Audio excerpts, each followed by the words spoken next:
Jordan, thanks so much for joining us. Thank you for being patient because I've been trying to get this locked in for a while, and I've been bouncing back and forth with you. So yeah, thanks for your patience. Yeah, no problem at all. I really appreciate you guys having me on. I've been following you guys for a while now and watching a lot of these interviews. So really cool to finally have the chance to finally meet you, talk with you a little bit, and be here with you.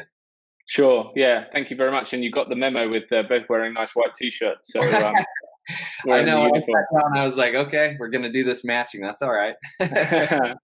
So I usually record an intro before this goes out live, but for this one I will record an intro, but I'll keep it short because I want you to tell us a bit more about you and I guess who you are. So who is Jordan Nelson? Yeah, I think that's a good question. So I kind of view myself as currently in the Salesforce space. I'm working as a senior Salesforce administrator. Work for a fintech company out here in Utah. So I'm over here in the U.S. And outside of Salesforce stuff, just moved into a new house. So kind of getting into a lot of DIY stuff, not because I want to, but because I need to for a lot of just random things that we chose not to do with the house. I also love cars. Do a ton of stuff with cars outside of work too. So the first thing I did when I got into my house was make sure that I have a good garage set up for myself. Tools, all that kind of stuff. I used to run a business for a little bit before I got into Salesforce, which was a automotive wrap shop, which was a lot of fun. Had a few employees. I ran that business for about 4 years. So I still like to keep up with a lot of car stuff, keep up with a lot of people that I met through that time period. Love to travel. Haven't made it over to like Australia or anything like that over there. I do have some family and friends that tell me some really great things about it. But yeah, I love to travel, love to kind of be able to experience like different cultures and kind of see like the historical aspect of all that kind of stuff. So that's kind of me in a nutshell. Nice. So is the dream job one that can align Salesforce and cars? That would be awesome. Yeah, I would really like that. I've liked Salesforce a lot, and I don't know. I still feel like that's like a really good question to ask me of like what it is that my dream job is. I've loved Salesforce. I've loved being like more on the tech side of things. I feel a lot more up to date, like on what's going on and like involved. So I really like that aspect of it. I like the stability that it brings and the financial aspect. But yeah, that's kind of why I went with the car thing first is, that was kind of always my dream is to try to figure out what I could do with like cars and kind of couple that with like a passion that I had of mine. So it'd be pretty sweet if I could figure out a way to combine both of those two things. Yeah, nice. So where did the passion for Salesforce come from? Um, yeah, so I was working as a business analyst over at Walmart e-commerce at the time, and I was also doing the car thing. And during that time period, there was we got acquired by Walmart. It was a separate small startup called Jet. They were kind of like an Amazon, did a lot of e-commerce. Walmart acquired us, and I was working over there as a business analyst. And we had some people based out in California and New Jersey and New York, and they all did our Salesforce stuff. And I think, just out of cost, because California, in comparison to where I live here in Utah, New York, fairly expensive in comparison. So I think they started moving a lot of stuff just out of necessity to kind of recalibrate and figure out what they wanted to do there.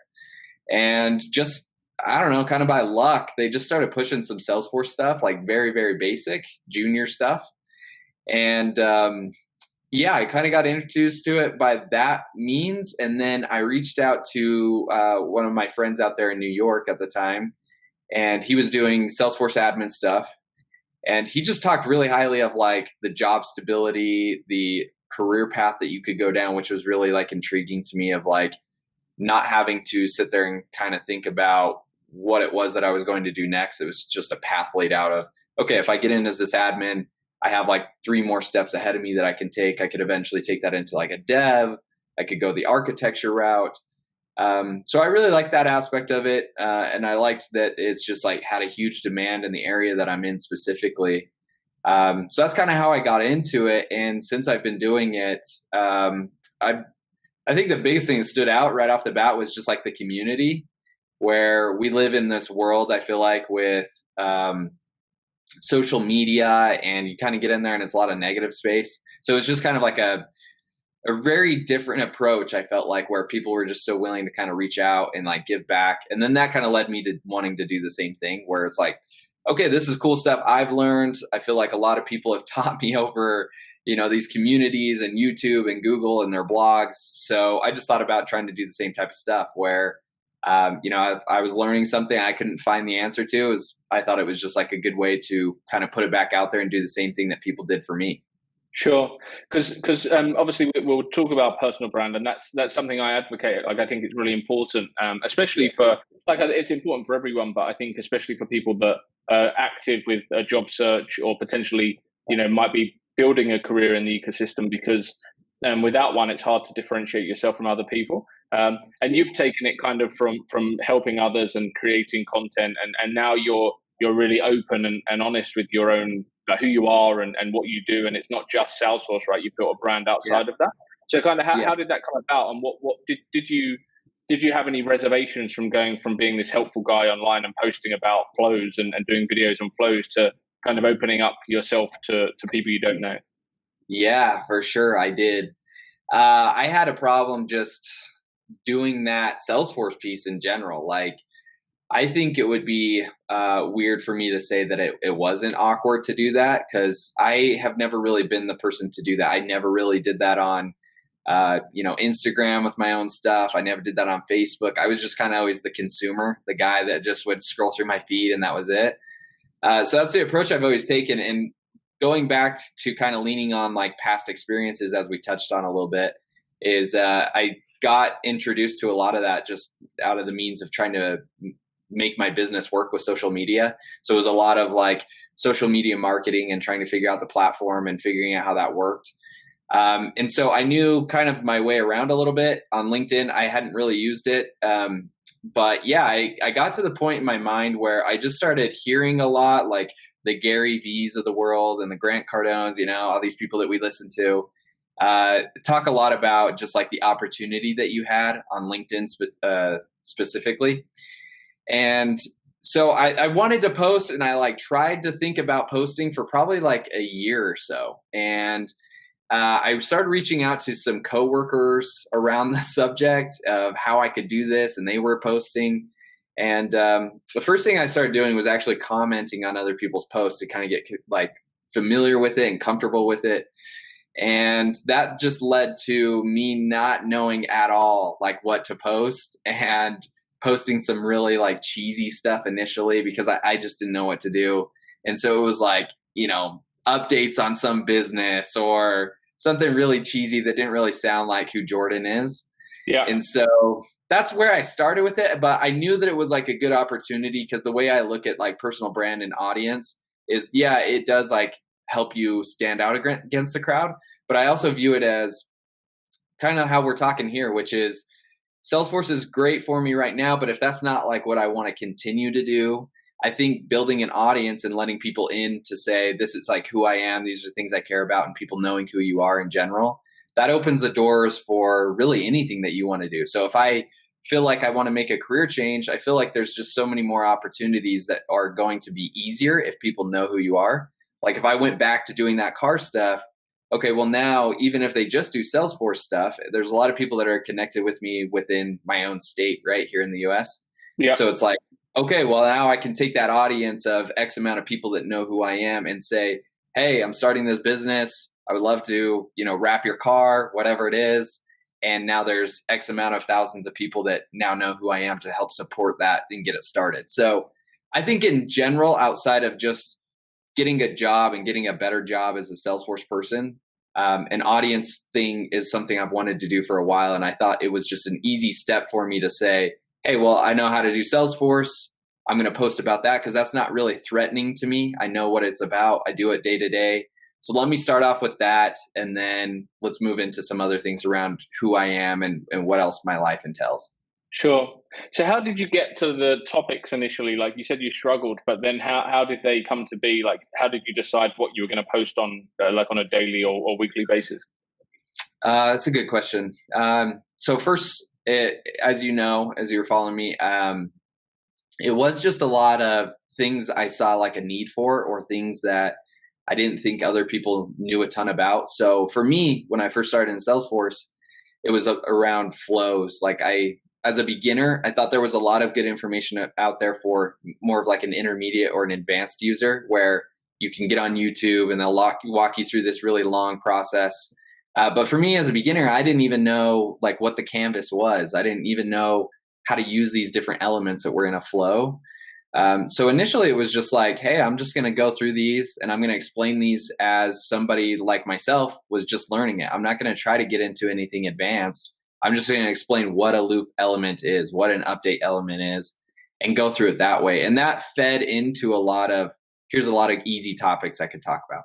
And then as I moved more towards the personal side of things, that just kind of came with time of, throwing out a joke here or there, or posting a meme, doing something outside of Salesforce, and then seeing that people like were interested in it. And I did a lot of watching as well, and I still do, where I'll follow bigger accounts and stuff that I personally like to follow. And I think that's the best way for anybody to learn. I don't think there's like one way to do it. But if you follow other people, you can kind of just think what they're doing, because you can say, hey, well, I personally scroll through my feed and I read a lot of what this person posts. Why do I read a lot of what they post? Well, they post about personal experiences. They tell stories. They tell jokes. They share interesting insights. So then that kind of led into, okay, great. I can just start talking about these different things. Let's brainstorm some stuff that I personally like, and let me start posting that and let people who like that stuff come and find me and follow me. Yeah, nice. So, how have you benefited so far? Because obviously you said there's a longer term play with this, right? So if you decided you wanted a career change and you were going to wrap cars again, you've got an audience of people that might want their car wrapped, but like that's a long term view, right? So how do you continue to be? Because it's all about consistency, right? You can't build a brand by posting once a month or once every couple of weeks. Like you have to be consistent. So where have you benefited from being consistent? Yeah, I think that's a really good question. I think it probably depends on what people's expectations are for their own benefits and what they see as a benefit. But even just like taking this interview with you, I think is a benefit to me, because it gives me more exposure. And if right now I am in the Salesforce world and that is where I live and possibly what I want to keep doing for the next 5 years. So just by taking this interview is a benefit, right? Because it's another channel that you have your own audience. You can now post this interview, and I'll be able to just kind of get my name out there more of like who I am. And who knows, I feel like there's a lot of serendipity that's involved with this stuff, where you do something random, what it seems like this interview, and it ends up being this cool connection to how somebody found you or how a company found out about you. So I feel like there's a lot of little benefits that have taken place this way. For selfish reasons. Outside of that too, it's just been a lot of benefits with people I've got to know. I'm obviously always trying to think about how I can be better at Salesforce, or be better at posting content, or learning, how I can make money on the side outside of Salesforce stuff. And so I think following people and networking in general, and just honestly getting into that space, has been a big benefit of always keeping my eyes on this and like trying to stay in that type of environment, has really helped me to kind of figure those things out for myself and what I'm doing with it next. Sure. I think a lot of people that watch or listen to this will be like, well, have you seen, because a lot of people don't have that longer term view around getting out of Salesforce, because Salesforce is what they love. And I'm not saying you don't love Salesforce, but so have you seen like a genuine like volume increase in the amount of like interest in your profile you've had from potential hirers or recruiters or people that can kind of help you with future progression in your career? Yeah, for sure. So Salesforce specifically, right, where my tagline is Salesforce at Health Equity. Most of my stuff up until this point has been Salesforce. So I do get a lot more from what I've noticed from not posting at all to now posting.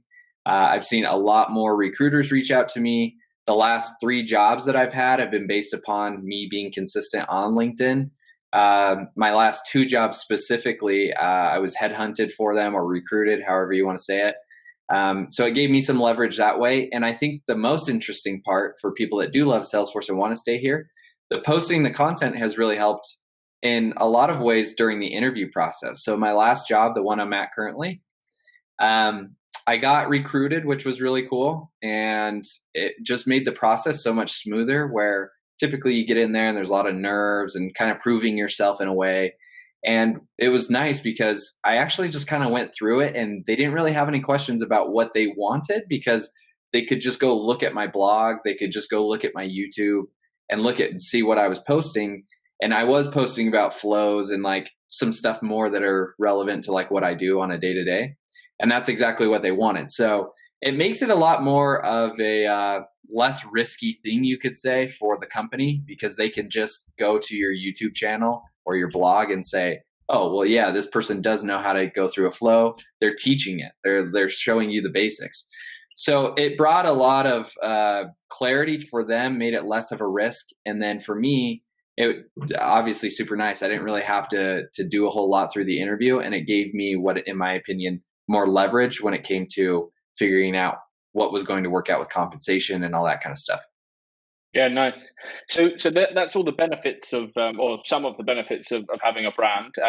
But you do put yourself in a vulnerable position, right? And you're online and you're open and you're honest and very transparent with who you are. So what are some of the kind of negatives? Because it can't all be great, right? There must be some bad parts.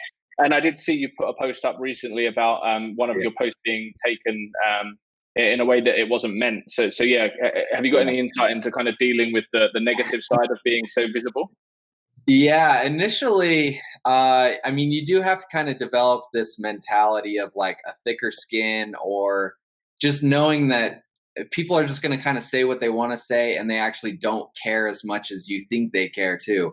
Because there's a lot of people out there where they'll see a post, maybe they don't agree right off the bat and they'll comment, and then they move on with their life. And when you read it, because it's on your feed and your profile, you're looking at it like, dude, this guy, like, he hates me, or he just stalked everything I did. Like, am I going to get hacked? Like, you kind of start letting your mind get into this thing where it's like you revolve around everybody else. And the reality is, it's like, no, you don't. Like, you're just this small speck, regardless of how many people follow you. If you think of huge celebrities that we look up to, right?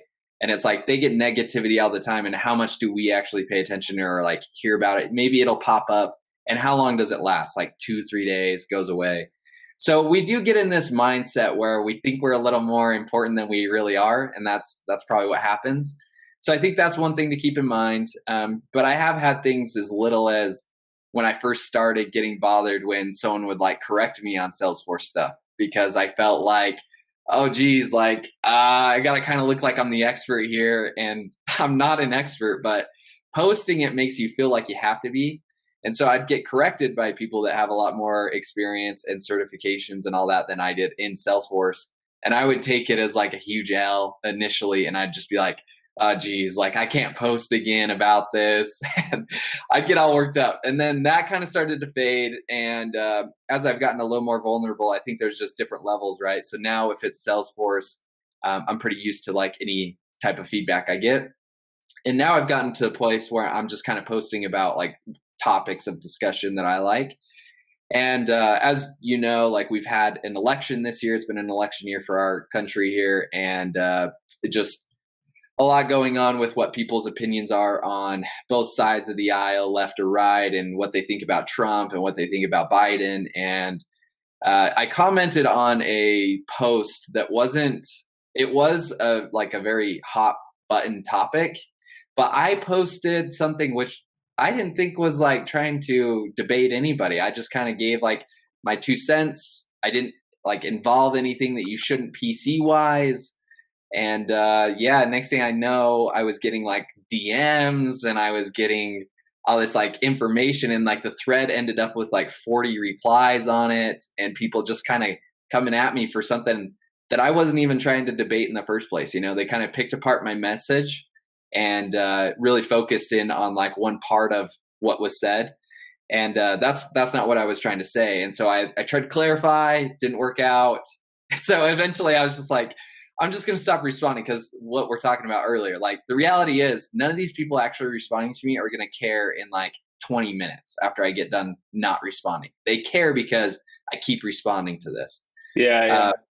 So I don't know. I think there's a lot of that. And so my post that you're referencing, I just kind of said back like in my own post, which was a little bit about the experience, but just talking about, we do talk about a lot of superficial things sometimes.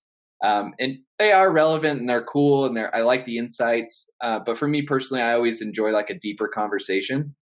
So all I meant by my post that I just posted out was, regardless of whatever we believe or whatever we think is right and the right thing to do in life, we just have to get to a place, at least here in the US right now, with being able to talk about those things openly and like assuming that the person that is going to respond is not coming at you with bad intent, or they don't want to, have anything go the wrong way. Like they're looking out for what they think is the best option, just like you are, right? And that's what my intentions were when I posted, and I didn't receive that same treatment. So I just think we got to get to a better space where work from home, Corona, social media, there's all these outlets where we just talk about everything online, and it becomes this space where it's like, what can we actually talk about? Because when there is something important, like here in the US with politics and an election year and what we feel like we should be doing right and wrong,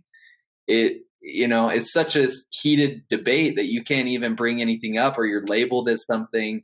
You get DMs like what happened to me on a lot worse level if you're involved with that kind of stuff, which it's kind of a bummer because that stuff's important and stuff that we should be able to talk about together as a country and like be unified. But yeah, that's kind of like what I've had as far as like good and bad. Sure. So you haven't had anything like that in the way of Salesforce posts, though, just maybe some little corrections here and there. Yeah, exactly. So as that last one hit, it does make you kind of go back to that, be like, man, maybe I should just crawl back up and go back to my Salesforce community, because at least they're just coming from like a space of correcting me. They're not trying to be like malicious with me, Yeah, yeah. So, I mean, I think people need to be aware of the negativity that potentially can come with being open and honest. But like, I think just if you are looking to build a brand in the Salesforce ecosystem, you can't really go wrong with just keeping people kind of in the loop of what your journey is and what you're working on and kind of what you're looking to achieve. Like, that's really the place people need to start, right? So, if you were advising someone else that wanted to start building a brand and I guess their purpose for that was to create more opportunity for themselves in the ecosystem, where would you start? Like, what are your top tips for that? Yeah, if you just wanted to establish a brand, I get this question a lot in my DMs, and it's usually people that are like, hey, I'm just getting started with Salesforce. I don't know where to start. I don't know a lot. But if you take, I think, the same approach I did, I think it's like a solid base for you to just say, okay, like, I'm new. So what is it that new people want to know? Like, what did I want to know that I maybe now know, or I'm trying to figure out? Because I think the easiest way to teach people is you have a huge audience that's always going to be a beginner. Like going back to this wrap shop thing. Okay, if I don't know how to wrap a car, what's like something I could still teach? I could teach beginners how to wrap a car, how I'm starting, how you could do something small. And it's the same for almost everything we do. Salesforce is just as applicable, in my opinion. So, there's a lot of people out there posting stuff about Apex and all these other things, but that doesn't mean there aren't people out there that want to get into Salesforce that don't know how to write a validation rule, or they don't know what a workflow rule is, or they don't even know how to create a new user. And so it's helpful for people to just understand that there's always this beginner space that's behind you. So you may feel like you're at the bottom of the barrel of like, okay, I'm the newest guy on the block. But the reality is there's always somebody else that hasn't even started that's looking into it. So you can always teach to that crowd. Sure. And then in terms of like tools, the Salesforce ecosystem love a good tool and anything to kind of automate or make their life easier. So what tools have you found to be useful in creating content? Yeah. Content specifically, or tools around Salesforce that have made it easier? More content related, yeah. Content. So less so the Salesforce platform, but I guess like any tools that you might automate to post your content, or things like that. Yeah, some really good ones. I just used this one for the last 2 weeks. I just found this one, and it's called Octopus CRM. There's another one called Duck Soup. Kind of weird names, I know, but basically what they do is they help you automate a lot of manual work I was doing in LinkedIn specifically. So if you want to start posting on LinkedIn, both of those two pretty much offer the same stuff. And what they do is you can go and perform a search function on LinkedIn, and you would say, let's say I want to start connecting with more Salesforce people. I could type in on my search in LinkedIn and say, Salesforce developers in California, and that will pull up all this huge list. I can then click on a little Chrome extension. It pops it all in. Now I have all these people. And then it gives you these options like, do you want to connect with them? Do you want to message them? Do you want to endorse them for skills? Do you want to visit their profile? There's just so many different things you can do. And you can also build out like a marketing funnel. So you could say, hey, I want to connect with this person. After I connect, I want to send them a message. After I send them a message, I want to endorse them. After I do that, I want to whatever. And so that's a really helpful one because I was doing all of that manual up until this point. So I had somebody that I reached out to, and I sent him a message after we connected, or he followed me, or one of the two. And he was like, oh, it looks like somebody's using Octopus CRM. And I was like, no, I don't even know what that is. And then he was like, you could honestly save a ton of time if you're not using that for what you just did. Like, I would have never known you would have used it. You can still make it super personal. You can still make a connection and like be there for them. Doesn't have to be like a bot. He's like, but I would seriously look into it. And so I found that one. I would highly recommend that one. Outside of that, shorter ones, not going into great as detail, is Buffer is a really nice one. Hootsuite is another one where those will automate posts for you. So you could just come up with like a backlog and then, post, basically write it out how you'd post it, and then line it up for when you want it posted. And so that one's really nice where it's like just kind of on autopilot, just does its thing. Another one I like to use is Notion. And that one's more of like a note keeping app, but it's been super helpful. I watched somebody based out of the UK, and his name's Ali, and he talks a lot about like note taking. I think he's in the like healthcare industry. But he uses Notion, and he kind of shares his thoughts on like how to do this with content. And I just kind of copied what he was doing, but he would just take like a Saturday or a Sunday or a day you have free, and then just brainstorm everything that you want to talk about that week or that month for that purpose, and then write it all down. And then it kind of looks like just like a board, like an agile board or a Kanban board. And you can just like rearrange it and just say, for me, how I have mine set up is that way. And it will say like, here's my backlogged column. Here's like what I'm going to post this week column. Here's what I've already posted. And then you can tag all those things too, to say like, oh, that post was about, Salesforce, or about politics, or about, an opinion I had. And so that also kind of gives me a visual to say like, to look back on and be like, what have I been posting a lot of? What's something I want to mix it up with? So those are kind of my go-to tools for content. Yeah, nice. There's a lot there, and I think the only thing you need to be careful of, because a lot of recruiters use these like Duck Soup and stuff, and you can end up in LinkedIn prison with them. Yes, you can. So I looked into that first because I had heard the name when this guy had mentioned it, and he was a sales guy.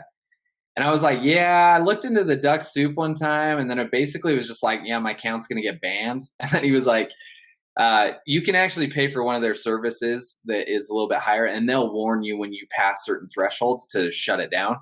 Sure. For my purposes, like he was in sales, so he's like, I'm doing this all day, so I have more of a risk. For me, it's like an occasional, 10 people or whatever. Or what I've been usually using it for is not really to connect. I've been using it a lot for like messaging.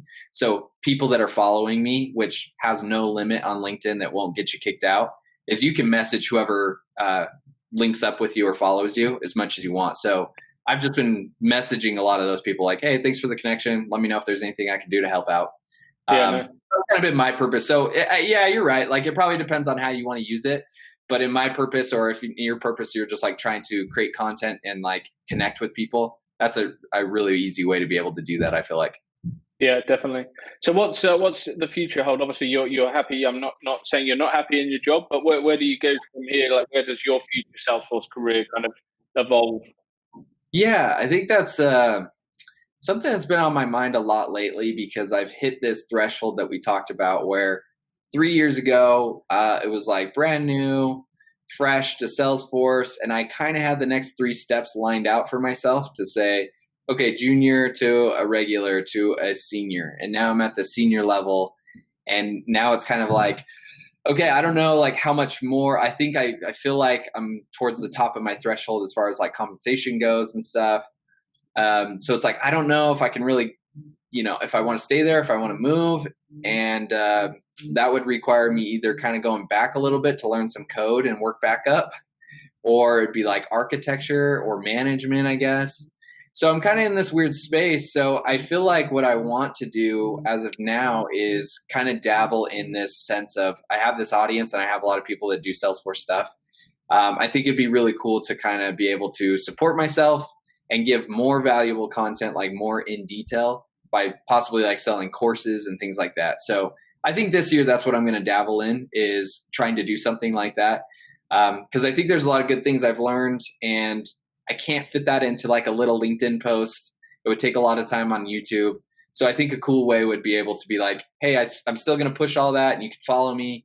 But if you'd like a more in detailed like list of how to do this or figure this out, here's a course that I'm now offering. And I think that could, bring in some more income that way, and also like more experience that way.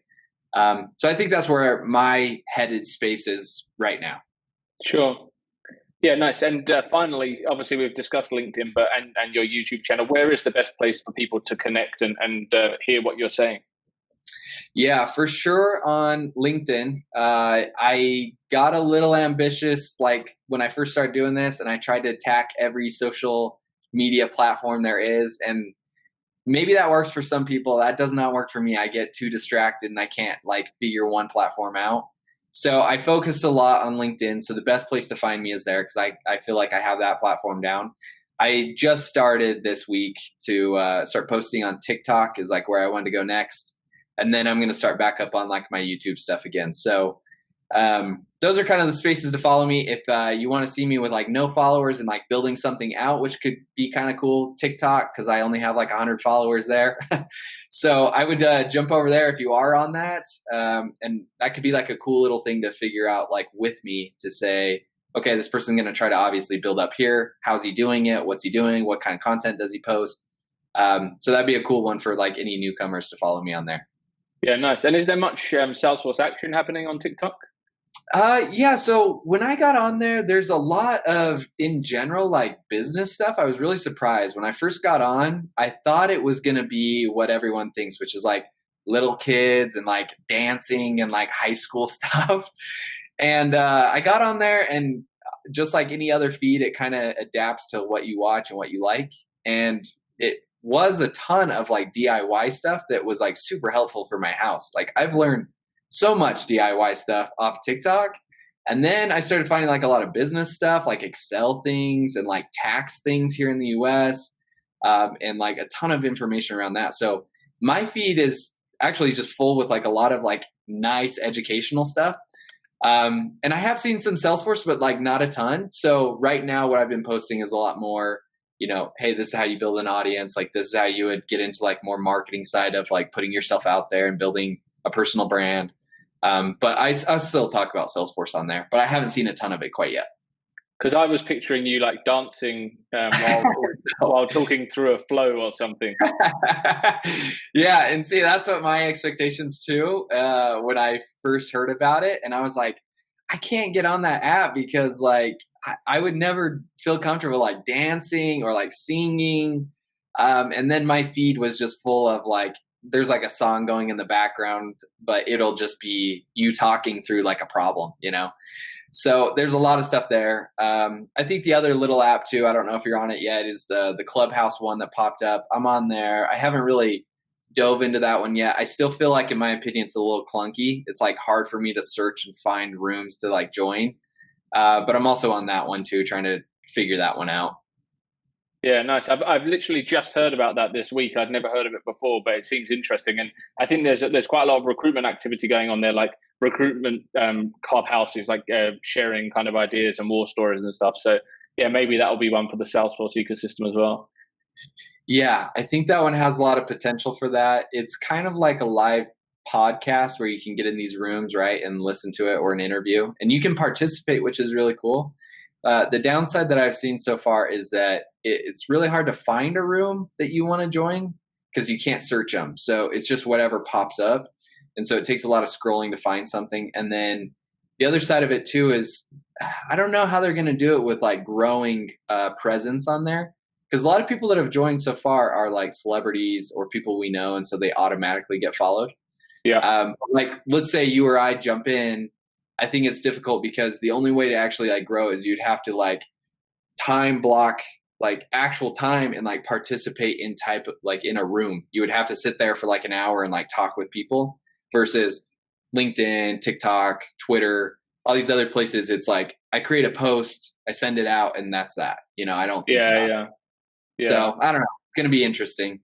Yeah, for sure. Well, thank you so much. I've really enjoyed chatting, and I'm looking forward to seeing what these courses may be when you get to release them. So, yeah, excited to keep watching your journey online, and good luck for the future. Yeah. Thank you so much for having me. It was a great time. My pleasure. Thank you.